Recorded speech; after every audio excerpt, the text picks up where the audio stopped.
gente, tudo bom com vocês? Bom, espero que sim. Hoje eu vou ensinar pra vocês como fazer uma carta que fica super linda, mas no momento eu não tenho uma delas aqui, tá? Mas eu vou ensinar pra vocês. Vocês vão precisar de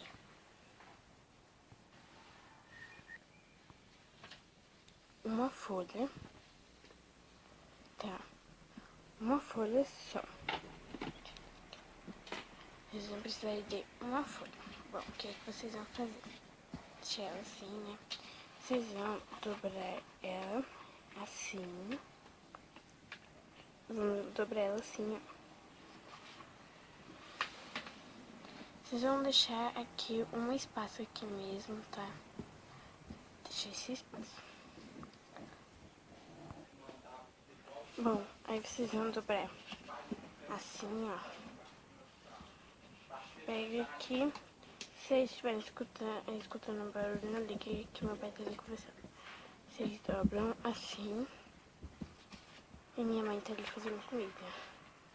Então a panela fazendo barulho. E vocês dobram assim também. Tá? Aí, depois que você fez isso, dobrou assim. Peraí, deixa eu lembrar. Depois que vocês dobraram, vocês vão pegar e vão fazer isso aqui, ó. Dobrar aqui. Tá? Dobrar aqui.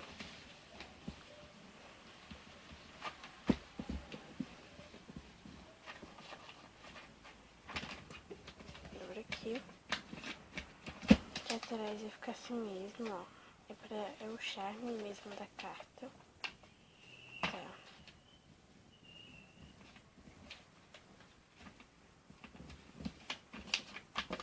Ó. Assim.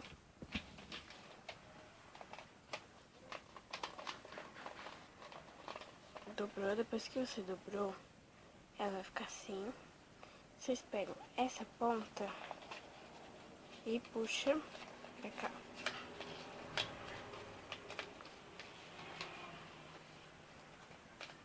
E vai ficar assim, super lindinha, tá vendo?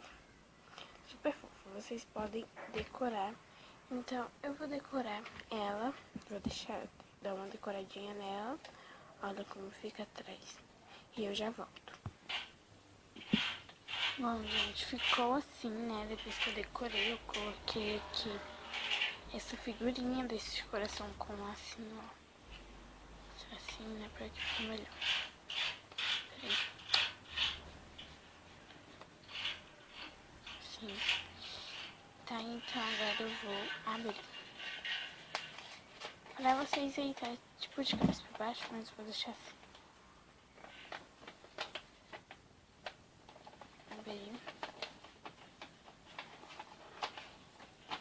E ficou assim. Bom, se inscrevam no canal. Se gostou, se gostou, deixe seu like, se inscrevam no canal. Um beijão e até os próximos vídeos. Tchau, tchau. Então, né, gente, eu colei essa figurinha aqui. Muito fofa, que é dessa nenenzinha aqui. Que aí tá escrito It's a Baby. Mas então, esse foi o meu vídeo. Espero que vocês tenham gostado. Se vocês gostaram, clique em gostei. Não se esqueçam de se inscrever no canal. Se você gostou, deixe seu like. Um beijão e até os próximos vídeos. Tchau, tchau!